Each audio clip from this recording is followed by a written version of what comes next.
Assalamualaikum warahmatullahi wabarakatuh. Apa kabar kawan-kawan semuanya dimanapun berada? Semoga sehat selalu, masih dalam lindungan Allah Subhanahu wa Ta'ala. Jumpa lagi bersama kami di channel Ngobrol seputar horor. Masih bersama narasumber kita, narator kita maksudnya. Nggak apa-apa, narasumber juga nggak apa-apa.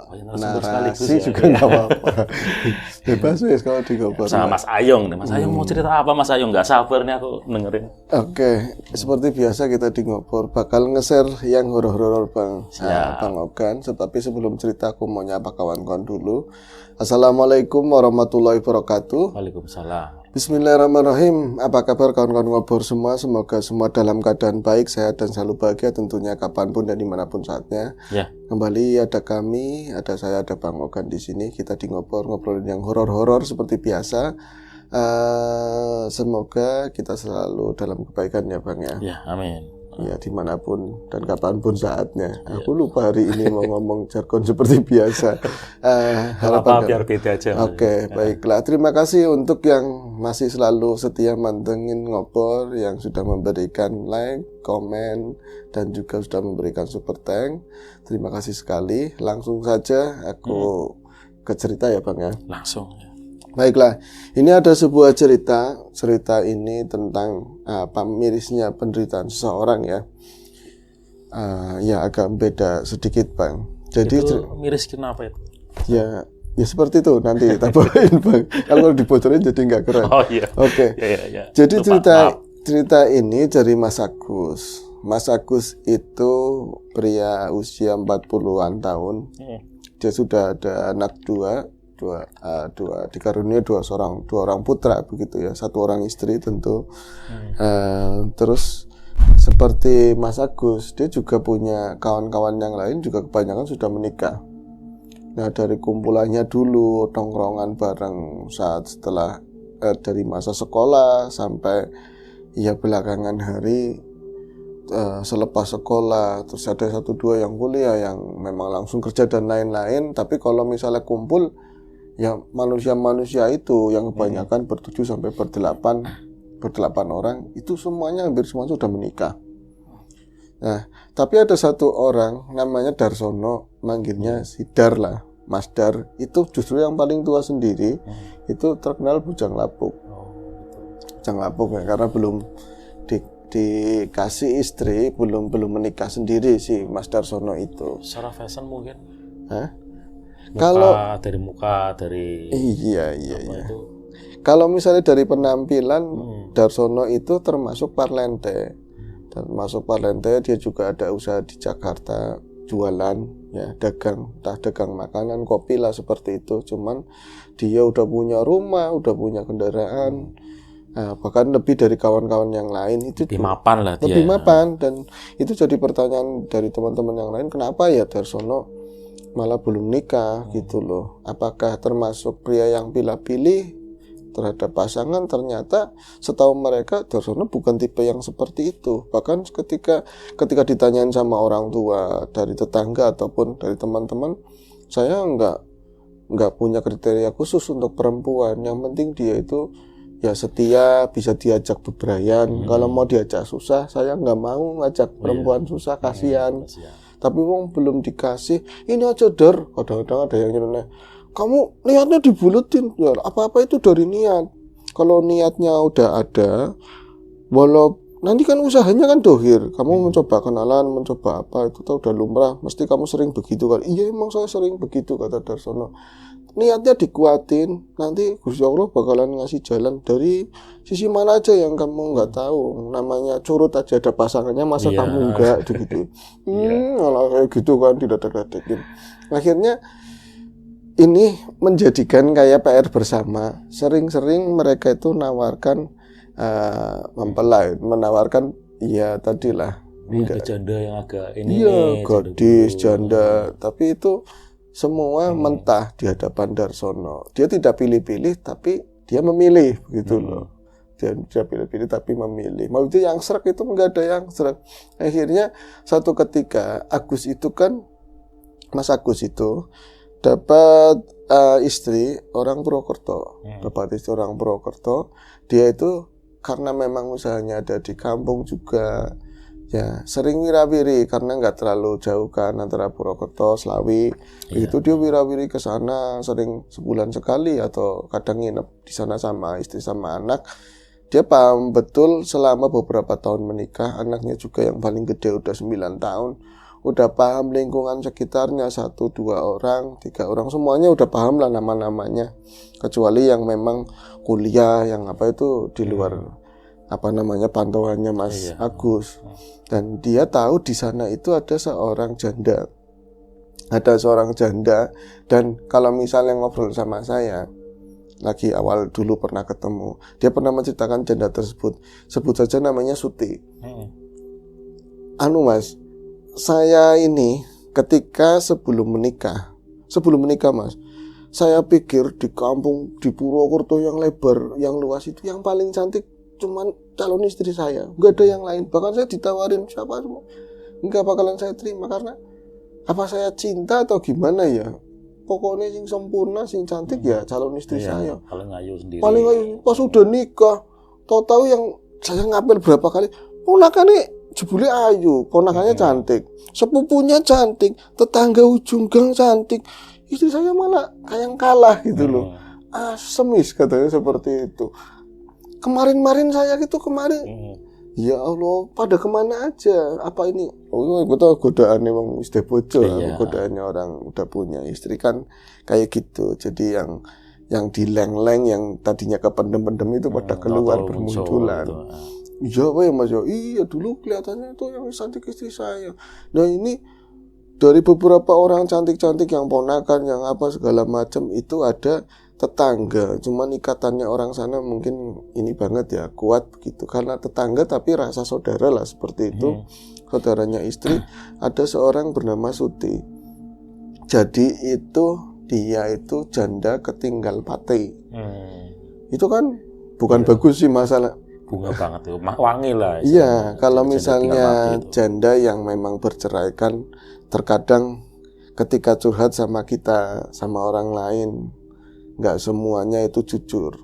Selalu dia yang korban, pembenaran ya kan? Yang victim lah seperti itu. Dia seolah-olah korban, bisa seperti itu. Terus konotasi orang biasanya, waduh, janda ditinggal cerai itu, kalau yang nggak, pasti ada yang nggak beres salah satunya. Salah satunya, biasanya, iya. Tapi kalau janda pati itu lebih karena memang dipisahkan karena kematian, karena takdir. Akhirnya Mas Agus melihat dari physically si Suti itu ya cantik, bongsor, dan Darsono juga bongsor.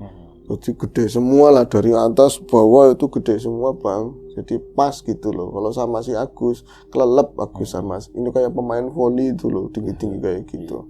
Cuman volley itu 180, dia 179 lah seperti itu. Gambarnya seperti itu. Nah, ini akhirnya kata Agus ya, kata Mas Kecil sama saya itu, aku berbekal dengan physically-nya si Suti, kebaikannya Suti, yang saya lihat semata-mata kan kadang-kadang saya di sana itu seminggu. Terus ya berapa hari saya paham sepak terjangnya, dia itu termasuk orang yang kalem, nurut, dan orang tuanya itu pada nani masih sering ngirim loh ke sawah. Itu udah jarang banget di zaman sekarang. Bahkan anaknya petani, anaknya yang orang biasa ke kebun aja, jijik banget melihat lumpur kan banyak. Ya kan, kotor sedikit aja, Pak, mau anak lumpur nggak mau kan, itu banyak. Sekarang kayak gitu. Iya, kalau itu Suti masih serag-seragan ke sana, cantik, bersih, kontras sama lumpur kan mencorong Mas. Lalu boy banget kamu bilang, iya Mas. Tapi yakin kalau seandainya kamu belum punya istri, jandanya Suti mau, saya bilang gitu. Ya bukan begitu, bongsor soalnya eman-eman katanya seperti itu. Tapi kalau misalnya buat Darsono, buat kawan saya, itu saya lila katanya. Kalau buat Darsono saya ikhlas. Loh itu siapanya ikhlas? Katanya iya, maksudnya kan saya masih bisa ngelihat. Waduh, bagus kayak itu ya kan. Akhirnya itu di sekitar 2 bulan lalu. Jadi ini cerita itu baru sekitar 3 bulan Bang. Ketika cerita sama saya kan berapa minggu yang lalu begitu ya. Itu digambarkan itu baru sekitar 2 bulan yang lalu saya sering melihat sih, tapi memastikan bahwa dia itu nggak ada niat untuk menikah. Niat ada, tapi belum ada pasangan. Saya kunci lah, memang dia itu sendiri dan nggak ada yang mau nikahin. Ada yang mau, banyak maksudnya belum mau menikah. Itu ada niat saya mau tak kasih sama Darsono, maksudnya mau tak kenalin sama Darsono itu di 2 bulan yang lalu. Saya ngomong sama mertua juga ngomong, katanya, ya coba aja, bagus itu daripada Dianjana itu orangnya baik, temenmu orangnya baik apa enggak, punya pekerjaan enggak, nah terus bisa bertanggung jawab. Ya saya udah jelasin itu semua, bahkan istri saya udah ya mas kayak gitu aja. Mungkin istrinya takut nih daripada suaminya yang ya itu lebih ke situ bang. Kan gedean punya itu Suti kan.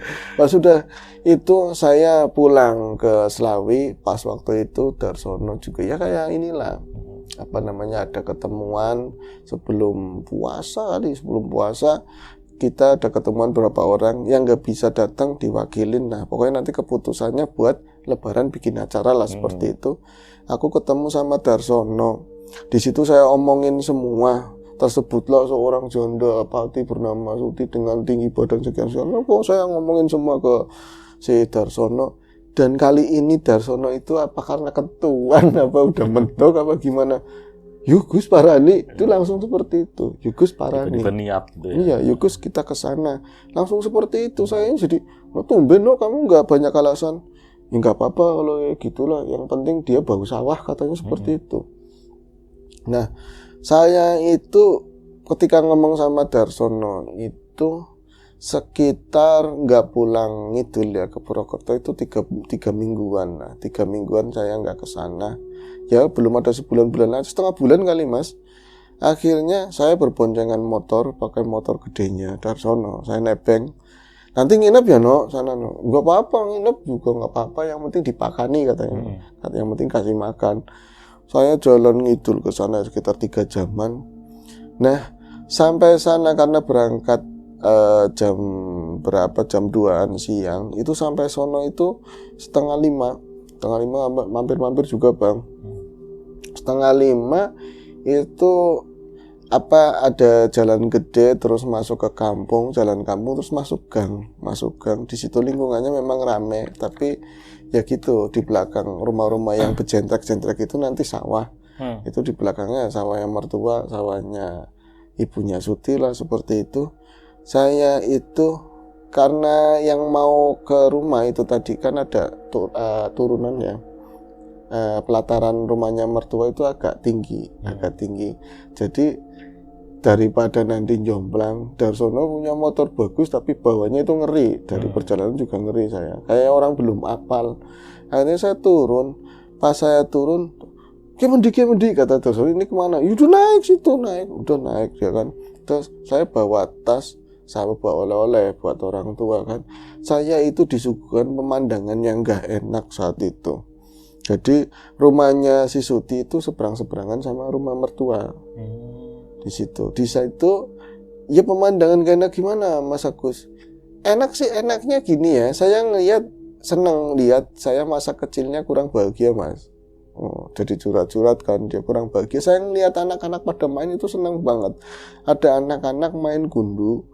Itu ya bocah-bocah umur-umuran 6 tahun, 7 tahun, 5 tahun paling kecil lah kayak gitu. Ada berapa 4 atau 5 anak. Dan salah satunya itu anaknya Suti. Yang paling kecil ada anaknya Suti. Nah saya langsung lihat ke rumahnya Suti karena saya bawa calon untuk Suti lah, saya mau kenalin, terus orang tuanya juga katanya udah respon. Saya ngeliat kan ini kamar pintunya kan ngomplong sedikit bang. Suti ini dia, Suti kemana? Saya bilang gitu. Kok nggak ada Suti? Pas saya ngeliat ke arah yang beda, itu ada pohon rambutan. Itu di belakang anak-anak main, berlatar belakang pohon rambutan. Nah itu ada perempuan. Ini mau ngedan apa siapa ya? Orang gila atau siapa? Apa orang stres mana? Kok bocah perempuan kayak itu rambutnya udah kayak apa sih ya? Gimbal itu. Gimbal sih enggak, tapi kayak lempek gitu. Kayak lempek. Terus sedikit rambutnya sedikit. Enggak yang kayak rambut sehat begitu bang, enggak. Dia orangnya tinggi, cuman kurus banget, naudzubillah, sangat kurus banget. Jadi kayak cuman ini ya, kulit membalut tulang lah seperti itu. Dia itu nyender dengan sangat lemes begitu ya di pohon rambutan, berdiri cuman kayak gini, posisinya kayak dia nyangga beban yang berat banget atau sakit yang gimana. Jadi saya lihat nafasnya berat itu kelihatan dari dadanya ya, kayaknya kurus tapi masih kelihatan dia tuh nggak pakai, maaf ya, nggak pakai daleman, nggak pakai BH, itu kelihatan ujung-ujung ininya di kaos gitu. Saya sempat fokus ke situ, terus saya pindah lagi kan, fokusnya jadi ke situ kan, yang laki-laki kan, tapi kurus banget, ini siapa, kasihan banget, nafasnya begini, ngeliatin bocah-bocah itu yang kecil-kecil, dia kadang-kadang senyum, terus nanti digini-gini sendiri hidungnya, rambutnya dimainin begini kan, tapi dia nyender lagi. Kayaknya lama saya karena ini nganjatin motor itu naik, ada parkir segala macam kan perlu waktu, undur kan, di sana juga ada motornya kakak ipar segala macam ya. Teman situ Darsono kan lagi parkir ke sana, saya sempat ada waktu di situ agak lama. Pas itu saya merhatiin, itu ternyata dia mandang ke arah saya. Pas habis merhatiin anak-anak itu pada main, dia mandang ke arah saya, terus senyum. Dia senyum, aku tahu itu senyum tulus, tapi kayak nyandang sakit gitu loh, nyandang sakit. Itu siapa ya senyum ke saya? Terus saya balas senyum. Wis kan, itu pemandangan gak enak menurut saya, ngeliat orang yang kayaknya sakit, sedih lah saya ngeliat kayak gitu, ada beban banget. Udah gitu saya langsung naik di turunan tadi, saya ngetok-ngetok pintu, mertua perempuan ada. Saya masuk dalam rumah. Udah kan, ternyata sebelumnya kan saya telepon atau udah dimasakin ya macam-macam lah, ada tamu si Darsono niatnya mau ada niat misi khusus kayak gitu. Tapi mertua saya termasuk orang yang rewel, orang yang banyak ngomong, terus kalau ada orang luar saya bawa temen itu wah apa aja diceritain, ngomongin macam-macam, nanya dari mana perjalanannya, macet apa enggak dan lain. Itu bisa kok mertua padahal ngeluarin makanan, bikin minum tuh kayak sambutannya lemas, terus kayak nggak bergairah begitu. Aku tanya, Mak, jenengan nopo si Bona sakit Mak? Ora, katanya orang enggak sakit. Itu bapak mertua itu dari sawah, Assalamualaikum, itu bawa cangkul begitu ya, itu masuk ke dalam.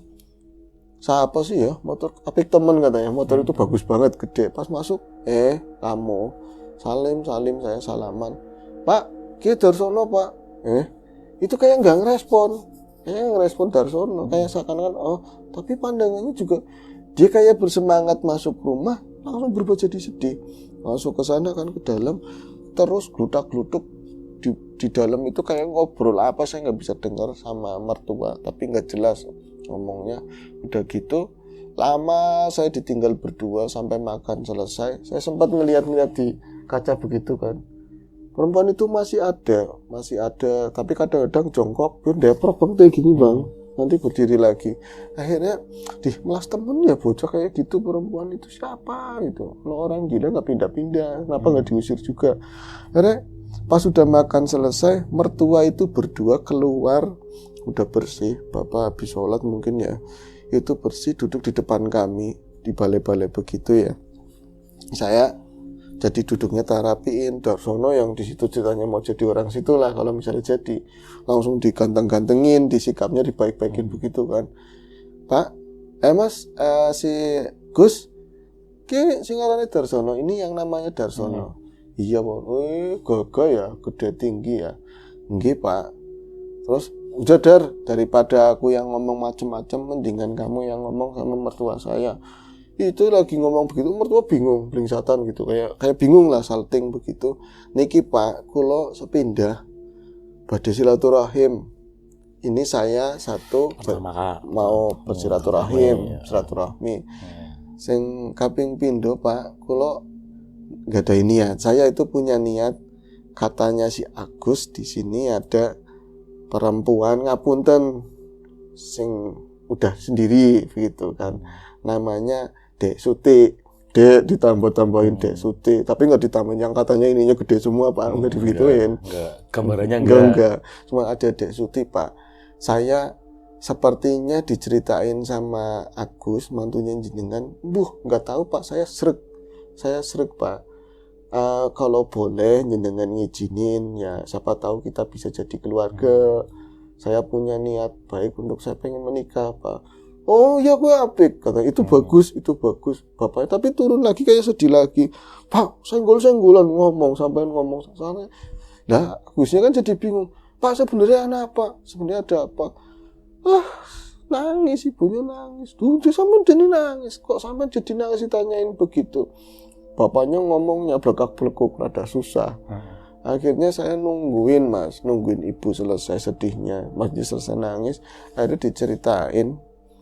Susah, nangis lagi. Nah itu pas lagi kayak gitu. Liliknya istri, berarti tantenya istri itu datang. Itu masih muda lah, usia 40-an. Kayak usia saya begitu. Terus kamu datang kapan Gus? Rame kan. Oh mana sih di sini, kata si itu mertua kan. Kamu yang jelasin apa yuk? Itu si Agus bawa temen yang katanya mau sama Suti. Ya Allah, melas temen sampean Mas, digituin. Melas sekali kok saya. Lu terus kan bingung. Melas apa? Saya dimelasin kenapa? Saya sehat begitu kan. Akhirnya kamu jelasin. Oh jenengan yang katanya temennya Agus yang katanya mau sama ini si Suti ya. Nggih Mbak, semangat banget nggih Mbak. Di depanin kan. Mas, apa ya, ini di luar nalar, di luar pemikiran kami semua lah. Kayak enggak umum. Lu enggak umumnya apa? Nik, begitu kan Agus. Si Suti itu. Lah kamu udah ketemu Suti belum Gus? Belum yuk. Lo enggak ketemu, ya udah temuin sana. Lu saya mau ngapain? Ya katanya mau temen buat temen kamu. Nah itu ada suti kan keluar suaranya itu kan kedengaran di luar. Itu perempuan itu mendekat itu ke dekat pagar kembang itu ya. Lagi Sutine katanya, itu Sutinya. Yang kurus itu Suti. Mas ya Allah, saya itu kayak kepukul godam gede banget lah. Saya itu diceritain itu Sutine. Lek yang benar. Lah itu Suti, Lilik, sampai saya itu lupa Mas. Saya lupa sama Lilik, gak sopan lah sama siapa namanya, tante sama si bapak sama mama mertua saya. Sampai Suti yang sampai diginiin. Suti yang gede tinggi, Suti yang ini gede-gede semua. Jadi gini. Jadi iya kayak gitu kan, langsung apa sih? Enggak, Suti kan badannya sehat itu. Ya Allah. Nah itu dijelasin sama si tantenya istri, mertua nangis sesenggukan. Ya Allah. Tapi jangan keras nanti Sutinya dengar. Dijelasin sama liknya itu loh, sama tantenya. Suti itu, kamu nggak kesini tuh berapa bulan? Belum ada sebulan. Kemarin masih gemuk begitu, nggak tahu itu lagi sakit parah. Enggak, apa ada hubungannya apa orang ya yuk, katanya. Hubungan apa? Enggak, maksudnya kan kemarin kamu kan katanya mau kenalin teman ini yang namanya siapa ya Mas ya? Darsono. Saya ini si Darsono. Iya, enggak tahu ya, setelah kamu pulang ke sana ke Selawi lagi, itu malam-malam katanya keluarganya Suti itu ada tamu. Ada tamu bapak-bapak tua banget tapi enggak bungkuk. Tua banget, pakaiannya kayak orang kuna lah, orang-orang dulu, ketok-ketok pintu, terus disambutkan sama keluarga, jenengan sinten apa itu, nggak ngomong nggak apa, tahu-tahu dia kayak ngelihat ke dalam itu, nyari-nyari sesuatu. Pas si Suti keluar, pas sudah ngelihat si Suti, dia langsung kayak ada gereman gitu, kayak gitu doang. Itu kan pada takut, misterius itu siapa? Nah, Pak jenengan sinten? Itu nggak ngomong nggak apa, cuman ngeliat itu langsung ke sana jalan lagi. Ini ke gang lagi sana sampai ke jalan gede, sampai keluarganya Suti bingung. Nah malamnya itu tahu-tahu itu Suti itu jerit-jerit tengah malam lah, itu kan kejadiannya habis maghrib atau apa. Tengah malam si Suti itu jerit-jerit, itu kesakitan Bang. Awalnya di bagian kepala katanya panas kayak gitu. Dan Allah alam ya Mas ya, semuanya ya Allah, melas teman sampean digituin. Dasarnya kasihan banget katanya. Enggak, si Suti itu hampir tiap malam setelah itu, tapi hanya kejadiannya kalau malam aja. Kalau siangnya kayak gitu, itu kesakitan kepalanya, ngerasa panas dari kepala, nanti pindah ke tangan, terus ada dadanya sakit, semuanya sakit, tapi panasan semuanya. Sampai kononnya itu sampean jenengan lihat keluar, tapi jangan lama-lama ya, itu kurus kering begitu, dia itu nggak pakai daleman apapun, karena ntar kalau masuk rumah malam itu pasti dibuka bral, pintunya ditutup, minta dikunci, itu kepanasan jerit-jerit. Memang kenapa? Saya jadi bingung, saya jadi kebawa situasi. Saya ngeliat keluar juga orangnya nggak dengar kita ngomong apa sih, merhatiin anak-anak itu miris banget lah pokoknya. Saya, emang kenapa sih Lik bisa kayak gitu? Kenapa? Lampu kayak ada yang ngerjain, kayak ada yang nggak terima atau apa. Lah udah diomongin, dibawa ke dokter, rumah sakit wis bolak-balik. Tapi sama sekali dari rumah sakit manapun sampai rumah sakit, karena rumah sakit gede bang, itu yang biasa buat rujukan, didiagnosa nggak ada penyakit apapun sama sekali. Katanya dokternya, Pak pakai alternatif aja, di sini udah dicobain penyembuh orang pinter lah atau apa aja, tetap aja nggak ada perubahan yang berarti. Yang ada ketika ada orang pinter terus ke situ niatnya mau nyembuhin, besoknya tambah parah. Dan yang paling tragis kayak gitu, badan itu kayak yang digerotin apa nggak tahu, makin kurut, kusut. Sampai kata si Agus itu muka yang ya ayu lah, ayunya orang kampung lah ya, kan bukan pakai skincare yang walaupun orang kampung sekarang ya banyak yang pakai skincare. Itu sampai nggak bisa dikenalin sama si Agus karena memang saking berubahnya dari badan seger, gede semua jadi kurus begitu. Itu yang saya apa ya, ada ketawanya tapi ikut pengen nitikin air mata. Yang cerita tante saya ini nangis nih, apa mertua saya nangis. Saya dengerin ke bawah ya sedih banget. Loh, ada suara itu suara apa? Tahu Darsono nangis. Saya itu ya Allah, Darsono lembut banget. Tapi saya nggak pernah dari kecil temenan sama Darsono itu, dia kepaduk nyampe pernah tangannya itu patah, itu nggak nangis. Dengerin kayak gitu, gak mau, ternyata Darsono nangis. Saya sambil ngerokok begini ya, saya nangis. No apa no? Saya jadi keceplosan, no kenapa? Kayak gini, belemet tuh nyampe gini. Iya. Darsono nangis, ya Allah. Jenengan berarti ini ya mau niat yang sama ini sudah. Mbak, manggil ke tante saya mbak gitu. Primen Gus, kata Darsono itu gimana, udah kayak gini gimana? Ya terserah kamu. Ya Allah, ini padahal ada niat baik. Siapa ya yang ngelakuin ya? Siapa yang ngelakuin? Jadi Agus jadi ngomong kayak gitu kan. Ada pertanyaan-pertanyaan. Itu juga jadi pertanyaan orang-orang sini. Itu siapa aki-aki yang datang kemari? Apa hubungannya sama si Suti yang jadi kurus kering begitu? Itu tahu-tahu si Sutinya udah ada di pintu. Untung nggak nyebut nama lagi, nggak nyebut nama. Assalamualaikum, tok. Darsono nangis lagi. Dia yang paling pertama nangis bang katanya. Darsono nangis lagi. Dia tuh nggak mau ngeliatin. Saya ngeliatin di sampingnya begini ya. Mas, nenek kapan mas? Ngomong kayak gitu. Nangis. Nenek kapan? Aku saiki kayak gini. Aku sekarang begini. Saya kira begini keadaannya. Ya Allah Mbak Suti, sing sabar kata saya begitu. Sing sabar. Niki ujian. Jenengan pasti kiat, jenengan pasti kuat, sing sabar. Penyakit niku napa mawon lah pokoknya. Jenengan sabar lagi diuji sama Gusti Allah, moga-moga diparingi mari. Iya Mas, matur nuwun. Langsung digandeng-gandeng sama tante saya, dibawa masuk rumah mertua. Saya bawa oleh-oleh saya kayaknya nggak pas ini, Pak. Tapi ya namanya dari sini kan ya ikan kering apa tuh. Terus pokoknya dibawa masuk mertua yang cowok. Oke. Tadi nggak nyadar audionya sampai berhenti ya, makin asiknya cerita. Mertua yang cowok itu saking nggak enak, dia juga kalau misalnya mungkin anak kecil nangis juga kali, dia itu keluar. Saya sama Darsono plongo ditinggal tante sama orang tua kan. Saya ngomong, no primen no, Maksudnya gimana no kamu jadi enggak orang modelnya kayak gitu. Itu di luar perkiraan saya sama sekali. Yakin Darsono mungkin kayak malaikat buat saya gitu kan. Dia langsung ngomong, tetap Gus. Tetap apa? Saya sampai kayak gitu tetap. Kalau dia mau, saya mau Gus. No, asli no modelnya kayak gitu, sakit udah parah banget katanya kalau malam kayak orang kesurupan, kepanasan. Orang apa-apa, melas. Aku udah melas. Dari pertama kamu cerita aja, aku kayaknya udah seret. Saya mau nggak melihat fisik, tapi ini bocah meriang loh, sakit kayak gitu. Saya sampai ngomong begitu. Tetap aja Darsono, nggak apa-apa. Ada waktu, saya yakin masih sembuh.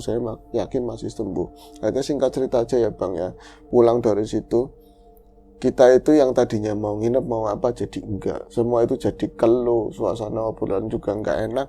Kita pulang lagi ke Slawi. Dari sana kayak Darsono punya power yang luar biasa, yang dia itu pengen cari kesembuhan buat si Suti, kekasih yang mau jadi istrinya. Padahal dia belum jadian belum apa. Dia itu semangat banget.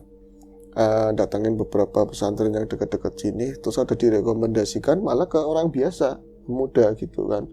Terus di sana akhirnya kita selang berapa harinya berangkat lagi ke sana Purwokerto, kemudian ada prosesi penyembuhan lah macam-macam di situ.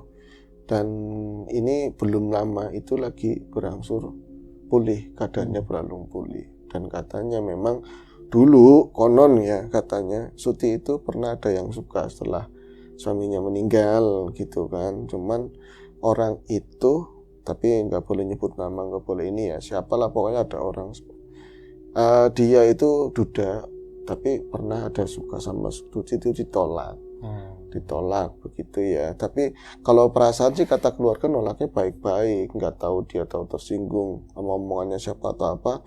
Ada ucap katanya kalau nggak jadi milik saya ya nggak jadi milik siapapun. Dan ilmu itu bekerja ketika memang ada orang yang konon nantinya bakal jadi suami beneran, kayak gitu loh. Tembakannya akan mengalir sendiri. Jadi mungkin tadi ya si Darsono itu bakal jadi suami beneran itu langsung kirimannya lewat tadi, ada aki-aki itu tahu orang atau bukan. Itu langsung kejadian kayak gitu Bang. Itu kayak dongeng-dongeng dahulu itu. Kayak dongeng beneran. Darsono sebagai pangerannya. Gitu. Iya, tapi memang kenyataannya setelah berangsur perlawanan yang macam-macam dan banyak hal yang dilakuin mereka, Mas Agus juga sangat bersyukur banget. Pelan-pelan pulih dan Darsono itu sudah udah lamaran nah. Melamar dan kerennya dilamar itu masih belum sembuh, masih kurus. Iya.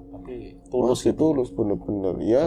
Minta doanya Mas, yakin. Saya nama itu samaran semua, tapi minta doanya buat ya sampean kan ada di acara-acara begitu katanya di YouTube supaya cepat pulih sembuh terus bisa jadi suaminya. Keren gitu. Memang ya. Ya gitu aja sih Bang ceritanya Bang. Ya, lagi-lagi itu istilahnya kalau tren sekarang itu the power of love lah. Mungkin dan siapa saja bisa mengalami hal seperti itu. Ya, keren ya. Penyakit bisa datang dari diri sendiri karena perilaku hidupnya ya kan kurang.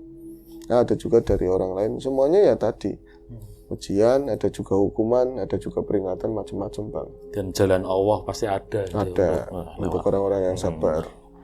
Oke, itu aja Bang. Terima kasih Mas Ayung ceritanya keren sekali itu. Ada setannya Bang. Tapi keren disimak aku aja sampai terbawa itu loh, sampai berfantasi. Beneran. Iya. Itu aja Bang. Ya, terima kasih untuk yang menyimak untuk edisi kali ini. Langsung tutup aja. Iya, oke. Ya, sampai ketemu di episode ngobrol selanjutnya. Mungkin masih bersama saya atau mungkin masih sama Mas Riam Biru. Ya, terima kasih. Dan kami akhiri. Wassalamualaikum warahmatullahi wabarakatuh.